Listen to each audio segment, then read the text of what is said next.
Telopi a été rendue à ses habitants sous son nom d'origine. Si Madeleine Murray O'Hair avait vécu de l'autre côté de l'Atlantique au XVIIe siècle, elle aurait sans doute été accusée de sorcellerie. Les temps ont heureusement changé.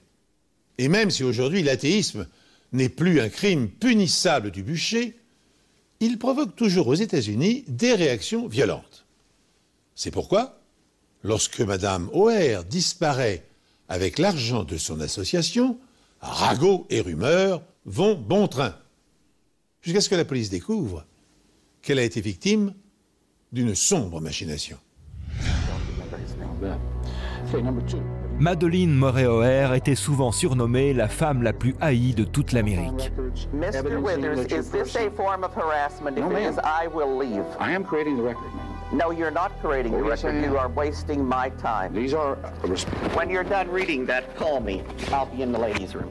Is it your understanding then that you have brought no Call documents me today? in the ladies' room when you are done.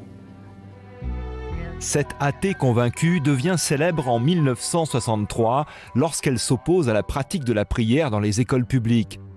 Elle porte l'affaire jusqu'à la Cour suprême des États-Unis et obtient gain de cause. Elle fonde une association à but non lucratif, Athées Américains, ainsi qu'un magazine où elle prêche ardemment la séparation totale entre l'Église et l'État. Elle écrit également des articles pour le magazine de Larry Flynt, Hustler, et accorde une interview à Playboy. Peu de gens arrivent à s'entendre avec cette femme réputée pour son franc-parler. All right then. Don't with me. Je n'ai jamais rencontré une femme aussi aigrie et désagréable que Madeleine Murray O'Hair. Don't touch me. Elle était extrêmement vulgaire. Un jour, nous faisions une interview sur un sujet dont elle voulait parler. Mais nous avons dû nous arrêter en plein milieu, tellement elle débitait de grossièreté. Here. You have a limited opportunity this morning to ask me questions. Why don't you get to the question? En août 1995, Madeleine, 77 ans, son fils John, 40 ans, et sa petite-fille Robin, 30 ans, quittent Austin au Texas dans le plus grand secret. Sur la porte de leur bureau, les employés de l'association Athées Américains trouvent un message les informant que les O'Hair ont dû s'absenter pour une affaire urgente et ne savent pas quand ils reviendront. La Mercedes de John et la Porsche de Robin ont également disparu. Mais les 3 militants ont laissé derrière eux leur passeport, les médicaments anti-diabète de Madeleine et ses 3 chiens. Madeleine n'aimait peut-être pas beaucoup les êtres humains, mais elle adorait ses chiens. Je n'arrivais pas à les joindre et je m'inquiétais. Alors j'ai appelé John sur son téléphone portable et c'est Madeleine qui m'a répondu. Mais Madeleine refuse de dire à son employé où elle se trouve. Selon Helen, les appels sont brefs et tendus, comme si Madeleine et son fils se sentaient écoutés. Je lui ai demandé ce qui se passait et il m'a affirmé que tout allait bien. Alors je l'ai cru. Un mois plus tard, Madeleine et John cessent de répondre à leurs appels. En l'absence de Madeleine, Ellen Johnson prend la tête du groupe Athées Américains et découvre que plus de 600 000 $ se sont évaporés du compte en banque de l'association depuis la disparition des O'Hair. Le fait qu'une telle somme d'argent ait disparu en même temps que ces 3 personnes rendait tout de suite l'histoire plus intéressante. John McCormack couvre l'affaire pour l'Express News, un journal basé à San Antonio, au Texas. L'annonce de leur disparition a provoqué un silence très étrange au sein de l'association. Mais au fond, ils étaient tous très inquiets. Ils ne savaient pas quoi faire. Ils n'ont pas demandé l'aide de la police. Pourquoi les membres des Athées Américains ne signalent-ils pas la disparition de Madeleine O'Hair, de l'un de ses fils et de sa petite-fille? Sont-ils convaincus que leur départ précipité est motivé par le vol de l'argent appartenant à l'association? Mais dans ce cas, pourquoi les fugitifs auraient-ils laissé derrière eux leurs papiers d'identité, des médicaments qui leur sont indispensables et les chiens auxquels Madeleine était tant attachée?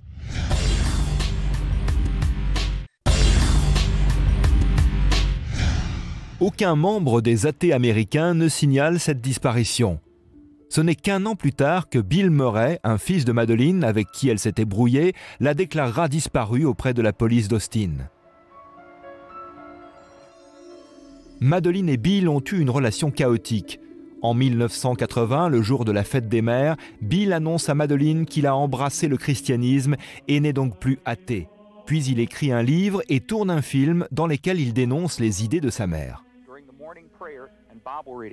My mother loved confrontations, and she never hesitated to use me as an accomplice in her schemes. She wanted to push the school prayer issue as far as she could, so she instructed me to keep a record of prayer and Bible reading at school. It was here in my home my mother made me a spy for the cause of atheism. Bill est immédiatement renié et n'adressera plus jamais la parole à sa mère, son frère John et sa fille Robin.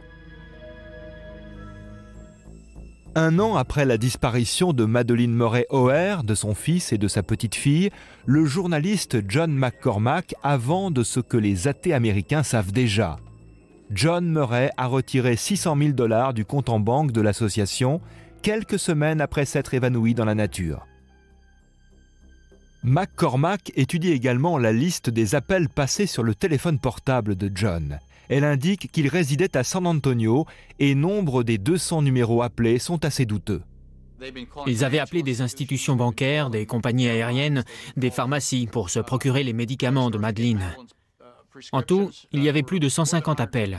Ils avaient aussi contacté des bijouteries. L'une de ces bijouteries se trouve sur Frederickson Road à San Antonio. Le propriétaire déclare que John Murray a acheté pour $600 000 de pièces en or et a tout payé en liquide. Bien que le fils de Madeleine ait officiellement déclaré sa disparition, la police d'Austin ne semble pas beaucoup s'intéresser à l'affaire. There was no investigation by the Austin Police Department. It was a total joke. Si la police ne réagit pas, c'est probablement parce qu'elle croit que Madeleine et sa famille se sont enfuis avec l'argent de l'association et qu'il s'agit d'un problème interne.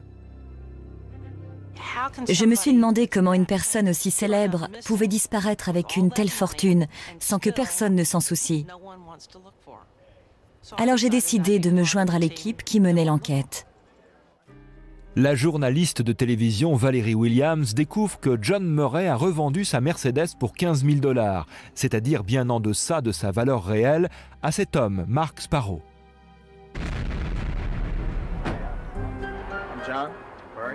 Le vendeur s'est présenté sous le nom de John Murray.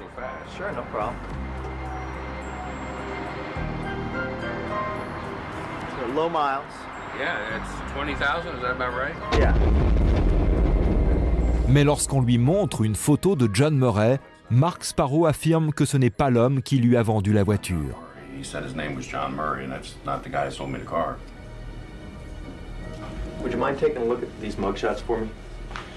Après avoir passé en revue des photos de criminels recherchés, M. Sparrow identifie l'imposteur. Il s'agit d'une autre personne disparue, un ancien condamné du nom de Danny Fry. La coïncidence est bien troublante.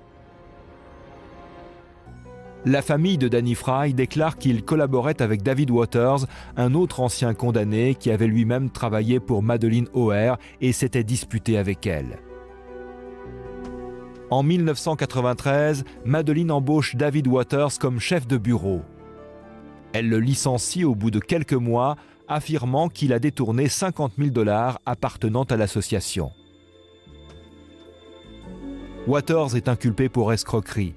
Il accepte de plaider coupable et de restituer l'argent à son propriétaire, ce qui lui évite une peine de prison.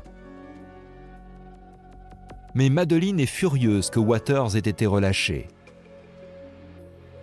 Elle défoule sa colère dans un article de son magazine où elle traite Waters de voleur et sous-entend qu'il a eu des relations homosexuelles lors d'une précédente peine de prison pour voie de fait. Lorsque Waters lit l'article, il jure de se venger. Le journaliste John McCormack appelle Waters et lui demande s'il est impliqué dans la disparition de Madeleine.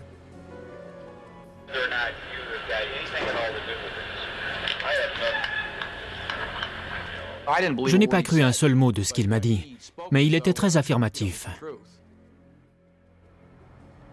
McCormack découvre que David Waters, Danny Fry et un autre ancien condamné, Gary Carr, travaillaient tous ensemble à Austin à l'époque où les OR ont disparu. Vous en conviendrez, l'affaire prend soudain une toute autre tournure. Tandis qu'à San Antonio, John Murray convertit en pièces d'or les 600 000 $ volés, 4 nouveaux personnages surgissent sur l'échiquier de cette partie où tous les coups semblent permis. Il y a là William Murray, le fils aîné de Madeleine O'Hare, avec lequel elle s'est brouillée. C'est lui qui a retiré du compte l'importante somme d'argent. Puis, Danny Fry et David Waters entrent en scène. Ils ont tous deux été condamnés. Le premier a par ailleurs vendu la Mercedes de John Murray en se faisant passer pour lui. Le second, ex-collaborateur de Madeleine O'Hare, a détourné 50 000 $ de l'association. Il a évité la prison en restituant l'argent, mais Madeleine s'est vengée en dénonçant les relations homosexuelles qu'il aurait eues en prison. Un quatrième personnage, Gary Carr, côtoyait les deux derniers personnages lorsque les OR ont disparu. Comment les pièces de ce puzzle vont-elles maintenant s'assembler? Un coup de théâtre va remettre tout en question et agir comme une bombe à retardement. Peu après, un torse masculin dépourvu de tête et de mains avait été repêché dans une rivière de Dallas. Ils avaient passé 3 ans à essayer d'identifier cet homme, mais ils n'avaient pas d'empreinte digitale, pas de dents à analyser, pas d'avis de disparition qui correspondait. Ils étaient coincés. Les anthropologues de la police scientifique estiment que l'homme a entre 35 et 45 ans. Il est bien charpenté et a une forte pilosité sur la poitrine. La description ne correspond pas au fils de Madeleine, mais John McCormack a une intuition. Il informe la police qu'il pourrait s'agir de Danny Fry, l'homme qui s'est fait passer pour John Murray afin de revendre sa voiture. Les experts prélèvent un échantillon d'ADN sur le frère de Danny Fry et le comparent à l'ADN sanguin présent dans le torse. Bonne pioche. Comme le soupçonnait John McCormack, l'homme retrouvé dans la rivière est Danny Fry. Les éléments s'imbriquaient de façon extraordinaire. Le cadavre sans tête était celui de Danny Fry, qui, comme par hasard, avait été aperçu peu de temps avant avec David Waters à Austin, et qui, comme par hasard, se trouvait à San Antonio au même moment que les OR. Ça nous a fait progresser dans l'enquête. Les polices de la ville, de l'État et du pays ont vent de ces avancées et décident de participer à l'enquête. Lorsque l'ancienne petite amie de David Waters, Patty Stephen, lit un article sur le meurtre de Danny Fry, elle s'empresse d'appeler le FBI. Au début, elle ne voulait nous donner que quelques éléments. Cette femme était absolument terrifiée. Elle offre aux enquêteurs une piste d'une importance cruciale. 3 ans auparavant, David Waters a loué un garde-meuble à peu près au moment de la disparition des OR. Patty l'a vu s'y rendre avec ce pulvérisateur. Des tests effectués en laboratoire révèlent que ce pulvérisateur contenait de l'eau de javel, un agent chimique quelquefois employé pour supprimer des traces de sang.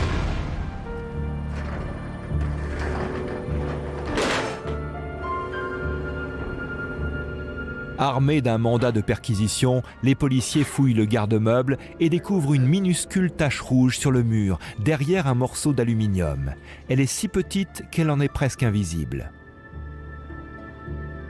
À l'aide d'un échantillon sanguin de Bill Murray, les chercheurs effectuent un test d'ADN mitochondrial et découvrent que la tache contenait du sang appartenant à 2 personnes différentes, Madeleine Murray O'Hare et son fils John Murray.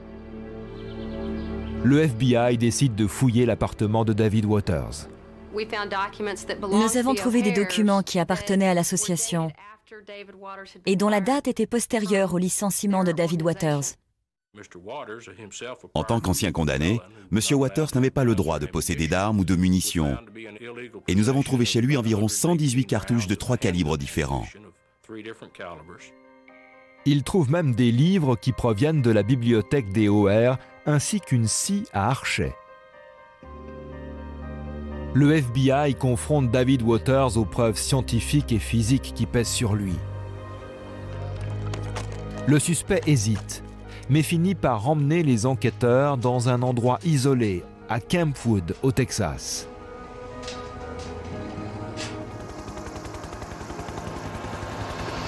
Le docteur David Glassman, anthropologue et expert en criminalistique, fait partie de l'expédition. Lorsque nous sommes tombés sur le premier os, nous avons été intrigués car c'était un os de très grande taille. Il s'agissait d'un fémur, qui est toujours l'os le plus grand du squelette humain. Mais celui-ci était particulièrement grand. Après 21 heures d'excavation, 3 corps adultes sont mis au jour. Dans chaque cas, les jambes ont été coupées, probablement pour faciliter le transport des cadavres. Sur l'un des corps, la chevelure était très bien préservée. C'était un crâne féminin avec les cheveux attachés en tresse. Nous avons aussi trouvé des restes de vêtements, mais ils étaient en mauvais état. Les criminels avaient pris soin de brûler les cadavres. Pas jusqu'à la crémation, mais probablement pour détruire les vêtements et d'éventuelles traces d'ADN. Parmi les ossements, brille une plaque métallique. C'est un morceau de hanche artificielle. Les dossiers médicaux révèlent que Madeleine O'Hare a subi une chirurgie de remplacement de la hanche plusieurs années avant sa disparition. Le numéro de série de sa hanche artificielle correspond à la plaque métallique retrouvée dans la tombe. Des odontologistes comparent les dossiers dentaires des O'Hare aux 3 crânes et confirment que ce sont bien les ossements de Madeleine, son fils John et sa petite-fille Robin. Quand nous avons découvert le cadavre de John Murray, sa tête était recouverte d'un sac en plastique. Après avoir retiré le sac, nous avons pu constater que le crâne comportait de petites fractures, ce qui signifiait qu'il avait été frappé avec un objet contondant. En ce qui concerne Madeleine et Robin, les études des ossements ne permettent pas de connaître la cause de leur décès. Mais comme leurs têtes étaient elles aussi recouvertes d'un sac en plastique, les enquêteurs supposent qu'elles ont été asphyxiées. Mais les découvertes ne s'arrêtent pas là. La tombe contient également une tête et 2 mains supplémentaires. La base du crâne présente une trace de blessure par balle. Les experts en médecine légale emploient une technique de superposition photographique pour identifier le crâne en question. Ils soupçonnent que ce soit celui de Danny Fry, l'homme dont le torse a été repêché dans une rivière. Ils choisissent une photo de l'homme, puis photographient le crâne en respectant l'angle et la taille. Puis ils superposent les 2 images afin de vérifier si les traits du visage correspondent à la forme du crâne. J'ai étudié l'écart entre les 2 yeux, la forme du nez, la distance entre le nez et les dents, et la distance d'une joue à l'autre. Et toutes les zones étaient correspondantes. Il existe plusieurs techniques de reconstitution faciale. La plus ancienne est effectuée par un artiste criminologiste à qui l'on confie un crâne à identifier. À l'aide de repères anthropométriques et d'argile, il va s'efforcer de reconstituer le visage tel qu'il aurait pu apparaître du vivant de la victime. La seconde technique fait appel à des logiciels qui restituent en 3 dimensions les traits probables du visage. Enfin, la superposition photographique, dont nous venons de voir une démonstration, fournit elle aussi des résultats spectaculaires. Plusieurs années après la disparition des O'Hare, ces preuves scientifiques établissent la culpabilité de David Waters et de ses 2 associés, Danny Fry et Gary Carr. Selon l'ami de David Waters, Patty Stephen, Waters a kidnappé les O'Hare pour se venger de l'article incendiaire que Madeleine avait écrit à son propos. Elle nous a raconté qu'il rêvait de la torturer, de lui couper les doigts de pied. Pour moi, cette affaire n'était pas basée sur l'argent, mais sur un gros problème d'alchimie entre 2 personnalités dysfonctionnelles. Pour David Waters, le but était de se venger de Madeleine O'Hare. L'argent n'était qu'un extra. Après avoir kidnappé les O'Hare, Waters a obligé John Murray à retirer 600 000 $ du compte en banque des athées américains, puis a échangé cette somme d'argent contre des pièces en or.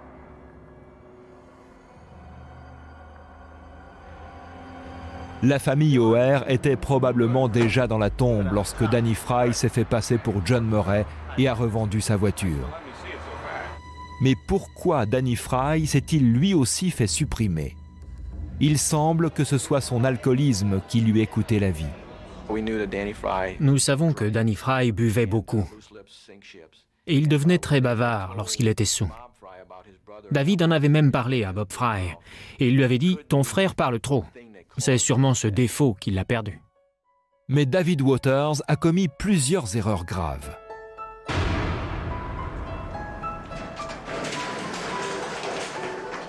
Il pensait avoir bien nettoyé la pièce à l'eau de Javel, mais 3 ans plus tard, les scientifiques y ont retrouvé une minuscule tache que les tests d'ADN mitochondrial ont permis d'identifier comme étant le sang de John Murray et Madeleine O'Hare.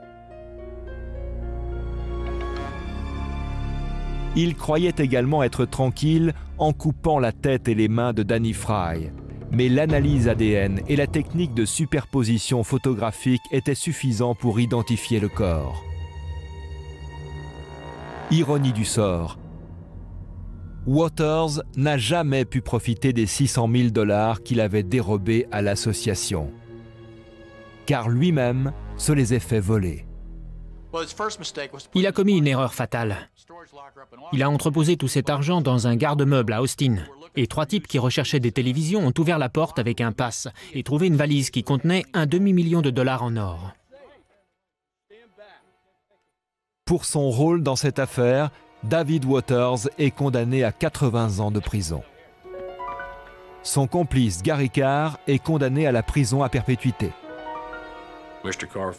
Monsieur Carr a pleinement admis sa culpabilité dans l'enlèvement, le vol et le meurtre de la famille O'Hare. Il a également avoué avoir participé au démembrement des corps et les avoir placés dans des bidons de 200 litres stockés dans un garde-meuble à Austin. C'était une belle fin. Ils ont retrouvé les corps, les méchants sont allés en prison et les héros ont pu repartir pour de nouvelles aventures. John McCormack, dont la détermination s'est avérée payante, fait partie des héros de cette affaire. La médecine légale, elle aussi, a joué un rôle crucial. Si nous n'avions pas eu recours au test d'ADN, nous n'aurions probablement pas encore retrouvé le coupable. J'ai tendance à ne pas trop m'arrêter sur chaque affaire, mais je garderai celle-ci à l'esprit pendant un bon bout de temps. C'est ainsi que s'achève cette pénible affaire. Comme la résume le journaliste John McCormack, qui a réalisé une remarquable enquête, dans cette histoire, nous sommes davantage en présence d'un conflit de personnalité, d'un combat entre 2 égos surdimensionnés que plongés dans un banal fait divers crapuleux. Madeleine O'Hare avait humilié Waters, qui avait décidé de se venger, quelle que soit la méthode employée et le nombre de victimes qui accompagnerait sa proie dans la tombe. 2 dernières informations pour finir. David Waters est décédé d'un cancer des poumons dans la cellule de sa prison le 27 janvier 2003. Et William Murray, le fils aîné de Mme O'Hare, est devenu prêcheur dans une communauté religieuse après avoir été baptisé en 1980. Et dans un plaidoyer sans concession publié en 1999, il laisse éclater toute la rancœur qu'il a accumulée à l'égard de sa mère. Il l'accuse notamment d'avoir réduit à l'esclavage sa fille et son frère cadet, les privant de liberté et les empêchant l'un et l'autre de se marier. Et il termine par ces mots: « Ma mère n'a jamais été rien d'autre qu'une femme satanique. » La vengeance est, dit-on, un plat qui se mange froid. Merci de nous avoir suivis. Je vous donne rendez-vous prochainement sur cette antenne pour un nouvel épisode des Enquêtes Impossibles.